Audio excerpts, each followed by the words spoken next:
하나님의 말씀 신약성경 누가복음 1장 26절에서 38절까지 보겠습니다. 누가복음 1장 26절부터 읽습니다. 여섯째 달에 천사 가브리엘이 하나님의 보내심을 받들어 갈릴리 나사렛이란 동네에 가서 다윗의 자손 요셉이라 하는 사람과 정혼한 처녀에게 이르니 그 처녀의 이름은 마리아라. 그에게 들어가 가로되 은혜를 받은 자여 평안할지어다. 주께서 너와 함께 하시도다 하니 처녀가 그 말을 듣고 놀라 이런 인사가 어찌 함인고 생각하매 천사가 일러 가로되 마리아여 무서워 말라. 네가 하나님께 은혜를 얻었느니라. 보라 네가 수태하여 아들을 낳으리니 그 이름을 예수라 하라. 저가 큰 자가 되고 지극히 높으신 이의 아들이라 일컬을 것이요 주 하나님께서 그 조상 다윗의 위를 저에게 주시리니 영원히 야곱의 집에 왕노릇 하실 것이며 그 나라가 무궁하리라. 마리아가 천사에게 말하되 나는 사내를 알지 못하니 어찌 이 일이 있으리이까. 천사가 대답하여 가로되 성령이 네게 임하시고 지극히 높으신 이의 능력이 너를 덮으시리니 이러므로 나실 바 거룩한 자는 하나님의 아들이라 일컬으리라. 보라 네 친족 엘리사벳도 늙어서 아들을 배었느니라. 본래 수태하지 못한다 하더니가 이미 6달이 되었나니 대저 하나님의 모든 말씀은 능치 못하심이 없느니라. 마리아가 가로되 주의 계집종이오니 말씀대로 내게 이루어지이다 하매 천사가 떠나가니라. 아멘. 사람들은 재미있는 이야기, 신비로운 이야기 좋아합니다. 그래서 어린아이들도 그리스, 로마 신화 같은 것, 또 안데르센 동화 같은 것 읽으면서 재밌어합니다. 그런데 그런 이야기는 재미로 신기해서 흥미를 가지고 읽긴 하지만 그것이 역사적인 사실이다 믿는 사람은 아무도 없습니다. 그리고 우리 삶과 직접적으로 관계가 없습니다. 그런데 이 세상에서 많은 신비로운 이야기가 있지만 성경에 또 특별히 신비로운 것이 많이 있는데 그 중에서도 우리 구주 예수 그리스도께서 영원하신 하나님의 아들께서 사람 되신 이야기, 그것보다 더 신비롭고 놀랍고 참 감동적인 것이 없습니다. 왜냐하면 단순히 어떤 우리에게 마음에 감동을 주는 것이 아니라 우리에게 영원한 생명을 주는 복음의 이야기이기 때문에 우리가 성경에서 증거하시는 그 예수 그리스도를 믿고 사도신경에서 고백하는 대로 나는 하나님의 독생자 우리 주 예수 그리스도를 믿습니다. 이렇게 고백하는 것입니다. 예수님이 누구신가? 그래서 지난 시간까지 좀 살펴봤다면 이번에는 예수님이 어떤 삶을 사셨는가? 그것이 또 사도신경에서 고백하는 거죠. 예수님이 누구시고 또 예수님이 하시는 일이 어떤 것인가? 그것이 우리의 신앙 고백입니다. 왜 우리가 이것을 고백하는 것이냐면 단순히 이것이 진리이기 때문에 역사적인 사실이기 때문에 그것이 참됩니다 라고만 하는 것이 아니라 예수 그리스도를 아는 것이야말로 우리의 구원이 되기 때문입니다.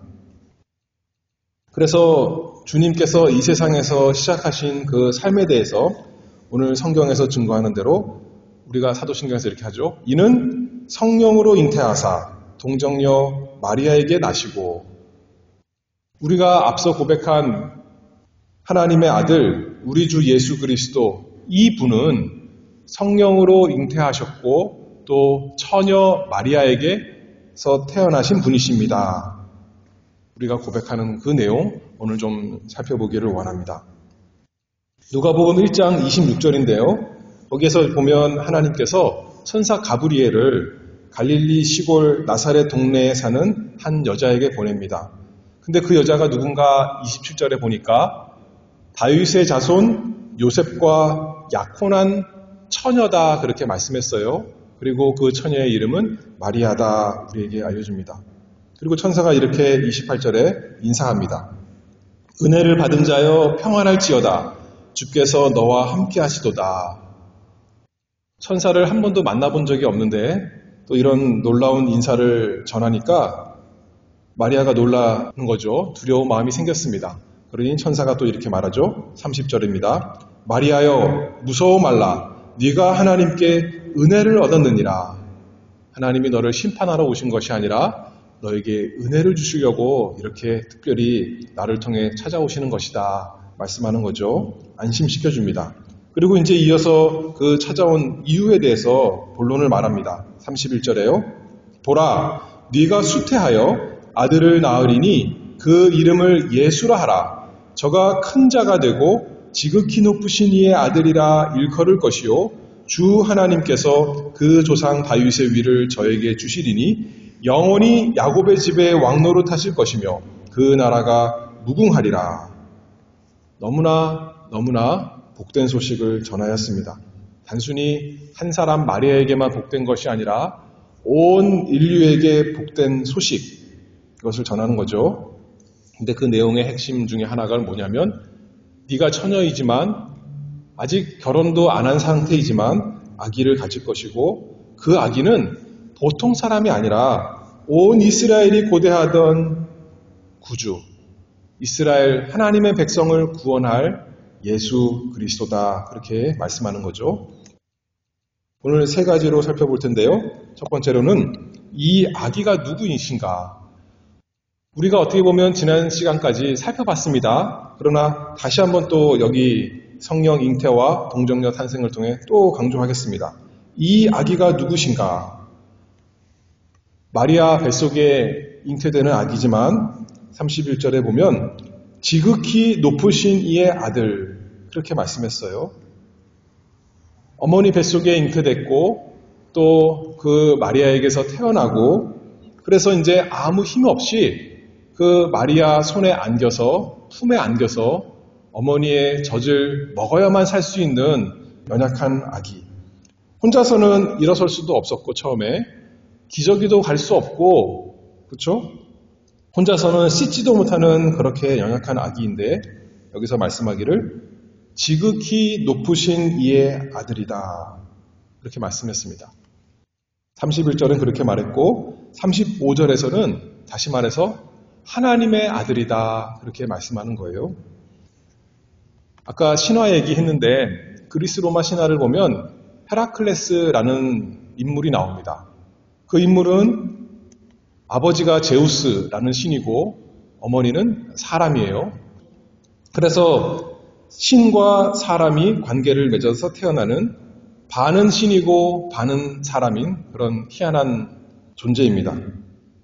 그런데 마리아에게서 잉태되는 아기는 결코 그런 존재와 다른 것입니다. 헤라클레스는 실제로 있었는지 없었는지 몰라도 실제로 그 사람이 있었다 하더라도 정말 신의 아들은 아닌데 사람들이 신의 아들이라 부르는 이 세상의 많은 사람도 예전에는 존재하지 않은 적이 있었습니다. 그러나 어느 시간에 사람의 뱃속에서 태어나서 그때부터 존재하는 거죠. 그런데 예수님을 하나님의 아들이다 그렇게 말씀하는 것은 하나님 아버지에게서 태어난 존재다 그렇게 말씀하는 것이 아닙니다. 우리 생각에는 아버지가 먼저 있고 시간적으로 그 다음에 아들이 아버지에게서 태어나는 거죠. 아들이 없었던 때가 있는 것입니다.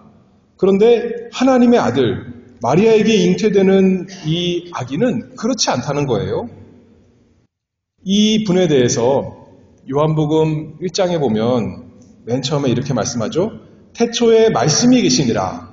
이 말씀이 이 아기를 말합니다. 이 말씀이 하나님과 함께 계셨으니 이 말씀은 곧 하나님이시니라. 마리아가 이 세상에 태어나기도 전에 이 세상이 생기기도 전에 그 영원 전부터 이 아기는 하나님의 아들로서 하나님 아버지와 함께 계신 분이시다. 참 하나님이시다. 이렇게 말하는 거죠. 마리아 뱃속에서 잉태되고 태어나니까 누가 봐도 참 사람입니다.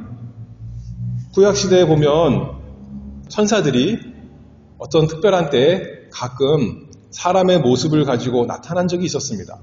그러나 아기로 태어난 천사는 아무도 없었어요. 그렇죠? 우리와 예수님은 똑같이 사람의 영혼이 있으시고 사람의 육신이 있으신 참 사람입니다.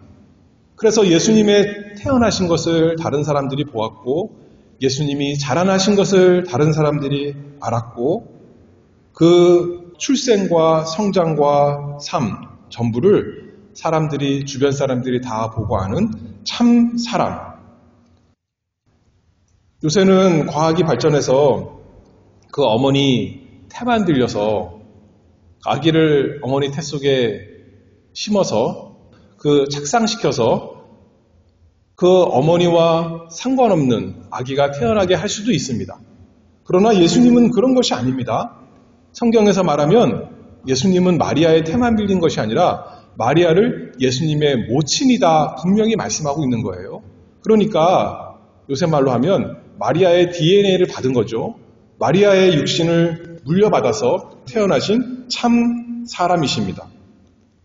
그럼에도 불구하고 여기서 말하기를 그는 그냥 사람만이 아니라 하나님의 아들, 지극히 높으신 이의 아들이다. 그렇게 말씀합니다. 영원전부터 하나님 아버지와 함께 계셨던 하나님의 독생자. 그분이 존재하지 않은 적은 한 번도 없었던 영원히 살아계시는 참된 하나님. 그래서 한편으로는 영원하시고 불변하시고 무언하신 참 하나님이시지만 다른 한편으로는 이제 새로 생겨난, 그전에는 없었습니다. 예수님의 육신이요. 예수님의 사람의 영혼과 사람의 육신이 없었는데 이제 막 잉태되어서 생겨난 사람. 참 하나님이시며 동시에 참 사람이신 예수 그리스도. 아까 헤라클레스 얘기했는데 반신 반인 그것이 아니라 참신 참 사람.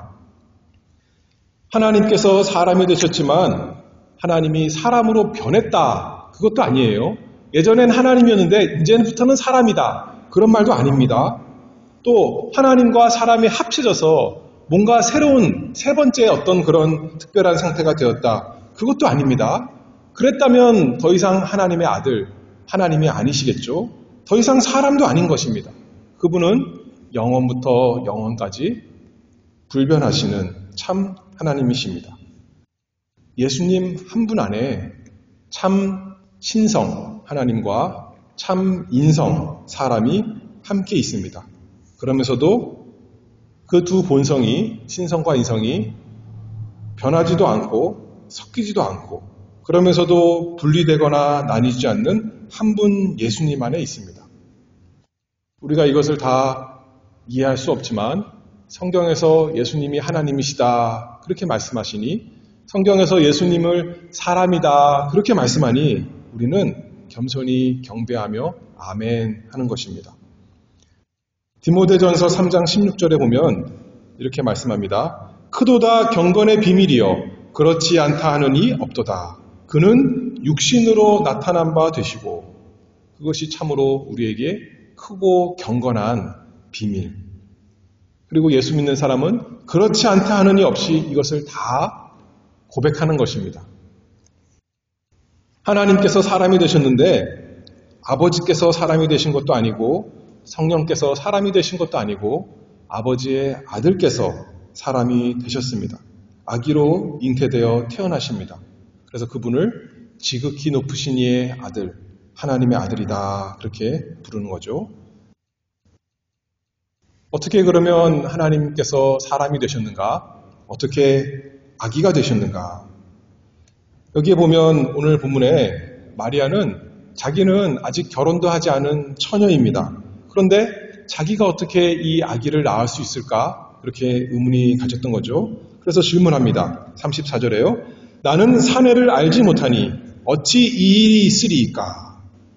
요셉과 약혼은 했지만 아직 요셉과 함께 살지 않는데 어떻게 나에게 아기가 생길 수가 있겠습니까? 이 본문에서 보면 27절에 보면 요셉과 정혼한 처녀라고 그랬고 또 그 처녀의 이름은 마리아다 그렇게 처녀란 것을 강조해요.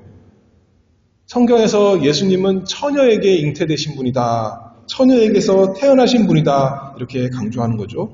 마리아 본인도 그렇게 말하는 거예요. 나는 사내를 알지 못한다. 사내와 관계를 아직 한 적이 한 번도 없는 사람입니다. 그런데 그 비결이 나타납니다. 천사가 말씀합니다. 천사도 몰랐을 거예요. 이게 어떻게 이렇게 될 수 있는가? 그러나 천사는 하나님께서 알려주신 대로 말씀하는 거죠. 35절 성령이 네게 임하시고 지극히 높으신 이의 능력이 너를 덮으시리니 이러므로 나실 바 거룩한 자는 하나님의 아들이라 일컬으리라. 이 신비롭고 놀라운 일이 어떻게 된대요? 성령께서 하시는 일이다. 그렇게 말씀합니다. 마리아에게만 말씀한 것이 아니라 마리아가 잉태했다라는 소식을 요셉이 들었는데 요셉에게도 천사가 찾아가서 똑같이 말씀하죠. 마태복음 1장 20절에 보면 다윗의 자손 요셉아 네 아내 마리아 데려오기를 무서워 말라. 저에게 잉태된 자는 성령으로 된 것이라. 성령 하나님의 놀라운 능력으로 처녀인 마리아에게 하나님의 아들이 아기로 잉태되었습니다. 37절 말씀하죠. 대저 하나님의 모든 말씀은 능치 못하심이 없느니라. 이 세상에 많은 사람들이 기적을 믿지 않습니다. 그런 일은 불가능해, 자연적이지 않아, 일어날 수 없는 것이야 라고 말하지만 우리는 하나님의 모든 말씀은 능치 못하심이 없다. 하나님은 전능하신 분이신데 그분이 하신 일인데 그분이 특별히 마리아 처녀에게 성령 하나님께서 임하셔서 아기가 생기게 하셨습니다 라는 것을 성경의 고백대로 믿고 우리가 증거합니다. 그래서 성령으로 처녀에게 이 아기가 잉태된 이 사실, 이 놀라운 기적에 대해서 몇 가지 의미를 생각해 보면 첫 번째로는 처녀가 아기를 가진다는 것은 불가능한 일이다. 그거를 좀 생각해 봐야겠죠. 그런데 이 아기의 이름이 무엇이다 이렇게 알려줬어요. 천사가. 요셉에게도 그렇고 마리아에게도 그렇고 똑같이 알려줍니다. 아기의 이름이 예수. 예수님의 이름의 뜻은 자기 백성을 저희 죄에서 구원할 자, 구원자. 다시 말해서 이 놀라운 기적이 아기가 생기는 것이 그것을 통해서 하나님께서 하나님 백성에게 구원을 베풀어 주시는데 이 구원 역사는 인간이 만들어내고 인간이 할 수 있는 것으로 되는 것이 아니라 도대체 불가능한 것인데 하나님께서 하시는 일이다라는 것을 잘 보여줍니다. 이사야 7장 14절에 보면 마리아의 잉태에 대해서 예언한 말씀이 있습니다. 보라, 처녀가 잉태하여 아들을 낳을 것이요 그 이름을 임마누엘이라 하리라. 여자가 아이를 낳는 것은 너무나 익숙하고 당연한 것이죠. 그런데 처녀가 잉태하여 아들을 낳을 것이다. 그렇게 말씀했어요. 그것이 증표가 된다는 겁니다. 그냥 아이를 낳으면 그건 특별한 증표가 아닐 텐데 아이를 낳을 수 없는 처녀가 잉태하여 아들을 낳을 것이면 그러면 하나님이 우리와 함께 계시는 것이다. 마침내 하나님께서 하나님 백성에게 구원을 베풀어 주시는구나. 그 증표라는 거죠. 예언이 성취되는 것입니다. 그래서 예수님의 잉태와 출생이 보통 사람과 같지 않다. 하나님의 역사다. 구원이 하나님께로부터 온다 하는 것을 잘 보여주는 것이다. 우리가 첫 번째로 생각할 수 있고요. 두 번째는 이 아이에 대해서 뭐라 그러냐면 35절에 나실 바 거룩한 자 그렇게 말씀합니다. 거룩한 자. 아기가 태어나는데 그 아기는 보통 아기가 아니라 거룩한 자다. 다시 말해서 죄가 없는 사람이다. 그렇게 말씀하는 거예요. 마리아가 죄인인데 어떻게 마리아에게서 태어나는 죄인에게서 태어나는 아이가 거룩한 자가 될 수 있습니까? 천사가 알려주죠. 성령이 너에게 임해서 지극히 높으신 분의 그 능력이 임해서 죄가 없는 거룩한 자가 태어나는 것이다. 그렇게 말합니다. 단순히 마리아가 죄인인데 죄가 없으신 아이가 태어나는 그 정도만이 아니라 우리가 아기가 태어나면 보통은 아버지의 성을 따릅니다. 옛날에는 성이 없어서 그냥 누구의 아들 이렇게 불렀을 텐데 그러나 아버지의 아들인 거죠. 그래서 보통으로 태어나는 모든 사람은 다 아버지의 아들, 우리의 첫 아버지 아담의 후손입니다. 모두 다 아담의 아들입니다. 그런데 아담이 범죄에서 타락했기 때문에 그 본성, 그 인성이 다 죄로 물들었기 때문에 그에게서 태어나는 모든 후손은 아버지의 아들은 다 죄인으로 태어날 수밖에 없습니다. 그런데 하나님께서 타락한 사람에게 구원을 약속해 주면서 누구의 후손을 주신다 그랬어요? 아담의 후손을 통해서 하나님께서 구원을 베푸시는 것이 아니라 여자의 후손을 통해서 하나님께서 구원을 약속해 주셨습니다. 남자의 자손이 아닌 여자의 자손으로 구원하시겠다, 능력 있게 구원하시겠다 그러셨는데 여기 보니까 성령 하나님의 능력으로 남자 없이 아버지 없이 처녀 마리아에게 예수님께서 잉태되어서 태어나게 하십니다. 그래서 예수님은 아담의 그 죄와 전혀 상관없는 죄 없으신 거룩한 자, 우리의 구주가 되게 하시는 것이죠. 그리고 세 번째로 성령 잉태는 가장 놀라운 것은 성령의 능력으로 예수님 한 분에게 참 하나님이시요 참 사람이 다 있도록 하신 것입니다. 우리가 이것을 다 이해할 수가 없고 알 수가 없습니다. 그러나 사람으로서는 할 수 없으되 하나님으로서는 다 하실 수 있느니라. 우리가 그 말씀을 믿는 것이죠. 하나님을 믿지 않고 과학만 믿는 사람들은 하나님께서 아무것도 없는 것 가운데서 이 세상을 만드셨습니다 하는 사실을 믿지 않습니다. 왜냐하면 실험실에서 자기들이 반복해서 경험할 수 없는 것이고 또 볼 수 없는 것이기 때문에 이해할 수 없으니까 우리는 믿지 못하겠다 그렇게 말합니다. 그런데 예수 그리스도께서 마리아 처녀에게 잉태되어 태어나신 것은 반복되는 역사가 아닙니다. 실험실에서 확인할 수 있는 것이 아닙니다. 온 인류 역사상 유일하고 독특한 놀라운 사건입니다. 근데 그 사건이 그냥 자연적으로 생긴 것이 아니라 사람이 만들어낸 것도 아니고 성령께서 능력 있게 임하셔서 하신 일이다 그렇게 말한 거죠. 창세기 1장에 가면 천지 창조도 그렇습니다. 천지 창조가 바로 그런 것입니다. 땅이 혼돈하고 공허하며 흑암이 깊음 위에 있는데 하나님의 신이 성령께서 수면 위에 운행하신다 그렇게 말씀하는 거예요. 다시 말해서 하나님께서 빛이 없을 때 빛이 있으라 말씀하시니까 성령께서 역사하셔서 성령의 능력으로 거룩한 능력으로 모든 것이 생기게 되었다 그렇게 말씀하는 거죠.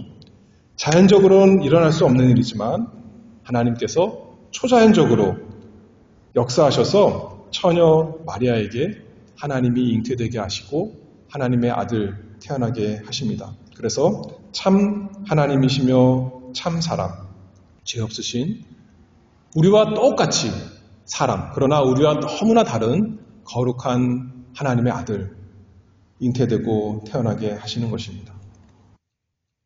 그러면 세 번째로 왜 아기로 태어나셨는가 우리가 생각해 보면 좋겠습니다. 왜 아기로 태어났을까?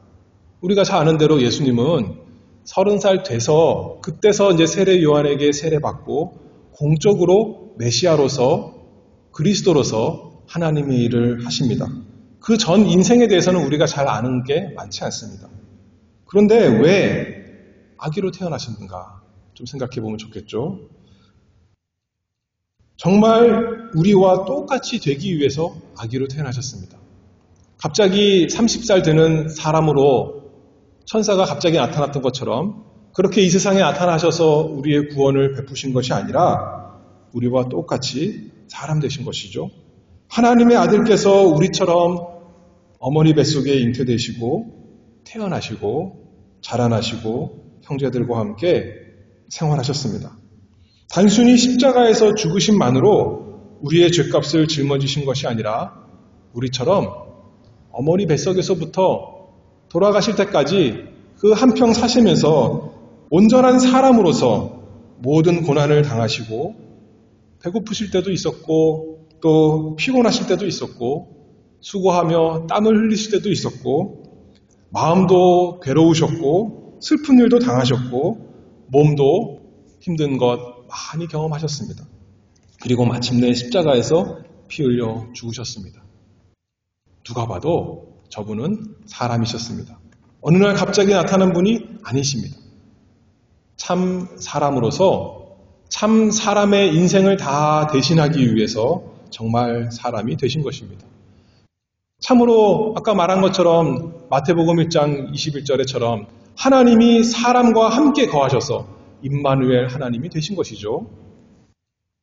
갈라디아서 4장 4절에 보면 때가 참에 하나님이 그 아들을 보내사 여자에게 나게 하시고 율법 아래 나게 하신 것은 율법 아래 있는 자들을 속량하시고 우리로 아들의 명분을 얻게 하려 하심이라.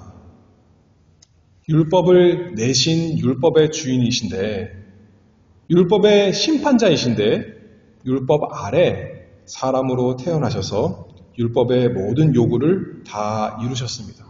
율법대로 태어난 지 8일 만에 할례 받으시고 또 어느 사람처럼 똑같이 성전에 가서 제사를 드리셔야 되고 부모의 말씀을 순종하셔야 됐고 또 형제들과 사이좋게 살으셔야 됐고 하나님을 온전히 사랑하시고 이웃을 율법에 요구하는 것처럼 자기 몸처럼 사랑하셨습니다.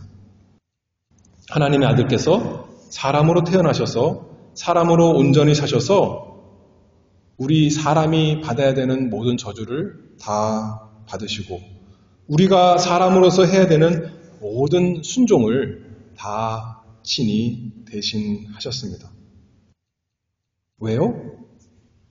아까 갈라디아서 4장 읽은 것처럼 율법 아래에 있는 자들을 속량하시기 위해서 우리가 율법의 저주 아래 다 놓인 사람들인데 우리를 거기서 구원하시는 거룩한 사람이 되시기 위해서 우리 대신 자신을 희생으로 하나님께 온전히 드리시기 위해서 그리고 우리로 아들의 명분을 얻게 하시려고 우리로 하여금 자신처럼 참 하나님의 아들이 되게 하시려고 단순히 죄만 없애주는 것이 아니라 우리가 이제는 하나님의 자녀가 되어서 하나님과 함께 영원히 행복하게 아버지의 집에서 살도록 아들로 되게 하시려고 그래서 참 사람만 아니라 참 하나님으로서 사랑하시는 자신의 모든 백성을 능력 있게 구원하시는 우리 구주가 되셨습니다. 이렇게 놀랍고 신비한 얘기를 들은 우리의 반응은 어때야 됩니까? 이 세상에 있는 많은 이야기, 많은 진리가 있고 많은 사실이 있습니다. 역사적인 사실도 있고 과학적인 사실도 있고 여러 가지 사실이 있지만 그거 다 몰라도 되고 다 알 수도 없고 다 안 믿어도 됩니다. 사실이라도 안 믿어도 그만이에요. 그런데 하나님께서 우리에게 이 놀라운 진리, 하나님의 아들께서 참 사람 되신 이 이야기를 알려주신 이유는 믿을 수가 없는데 알려주신 것은 믿으라는 거죠. 믿고 순종하고 경배하라는 말씀입니다. 천사가 이렇게 말씀하죠. 대저 하나님의 모든 말씀은 능치 못하심이 없느니라. 그랬더니 마리아가 뭐라고 대답해요? 38절에 주의 계집종이오니 말씀대로 내게 이루어지이다. 마리아에게 불가능한 일이 이루어집니다. 라고 나는 그것을 믿습니다. 마리아가 이렇게 순종한 거죠. 어떻게 해서 가능한다고요? 성령께서 마리아에게 임하시니까 불가능한 일이 마리아에게 생겨난 것입니다. 우리도 마찬가지예요. 우리 생각으로는 자연적으로는 사람의 능력으로는 도대체 이 놀라운 그리스도의 성령 잉태와 처녀 마리아 출생을 도대체 믿을 수가 없지만 누가 하신다고요? 성령께서 우리 마음에 임하시면 지극히 높으신 이의 능력으로 우리를 덮으시면 우리 속에 예수님을 믿는 마음이 생기는 것이고 예수님이 우리 안에 비유적으로 말하면 잉태되는 것이죠. 도대체 우리 스스로는 할 수 없지만 창조의 역사가 우리 안에 이루어지는 것입니다. 어두움이 광명으로 혼돈이 질서로 공허한 삶이 이제 의미 있는 삶으로 구원받은 삶, 복된 삶, 영생의 삶으로 우리에게 이루어집니다. 그래서 그 말씀을 받는 우리는 오랫동안 고대했던 약속이 이루어짐에 감사하며 하나님을 경배하며 사는 것이죠. 우리가 신앙 고백하는 것처럼 나는 하나님의 외아들 우리 주 예수 그리스도를 믿사오니 그분은 성령으로 잉태하사 동정녀 마리아에게서 태어나셨습니다. 그분이 내 삶의 주인이고 내 마음에 계십니다. 내 스스로 한 것이 아니라 성령께서 나에게 임하셔서 나에게 이 믿음 주시고 이 소망 주시고 이 사랑을 주셨습니다. 나는 주님의 종이오니 주님의 말씀대로 다 내게 이루어지기를 원하고 그렇게 살겠습니다. 라고 살아가는 우리 모두가 되기를 바랍니다. 기도하겠습니다. 은혜와 진리의 하나님 아버지, 하나님의 말씀을 통해서 저희가 꼭 알아야 되는 영생의 그 비결을 주시니 감사합니다. 저희 스스로 믿을 수가 없고 알 수가 없지만 성령 하나님께서 말씀을 읽고 들을 때 우리 마음에 역사하셔서 하나님의 말씀에서 알려주시는 우리 구주 예수 그리스도, 하나님의 외아들 그분을 믿게 하시니 은혜를 감사합니다. 날마다 더 믿기를 소망합니다. 날마다 우리를 위해서 사람 되신 하나님의 아들 그분을 더 사랑하기를 원합니다. 하나님 저희에게 순종하는 마음을 주시옵소서. 마리아가 이제 말도 안 되는 일을 통해 살아가는 인생이 쉽지 않았겠지만 즐겨 순종했던 것처럼 우리도 예수 그리스도를 우리 마음에 모시고 우리의 삶에 모시고 살아가는 것이 이 세상에서 어려운 것이 많이 있겠지만 하나님의 말씀에 능치 못하는 것이 없사오니 우리가 능히 이기고 또 이기며 즐거이 걸어갈 것을 바라봅니다. 하나님께서 날마다 저에게 은혜를 주시고 우리 가운데 우리 삶에 기쁨의 순종의 삶이 될 수 있도록 은혜를 주시옵소서. 예수 그리스도의 이름으로 기도하옵나이다. 아멘.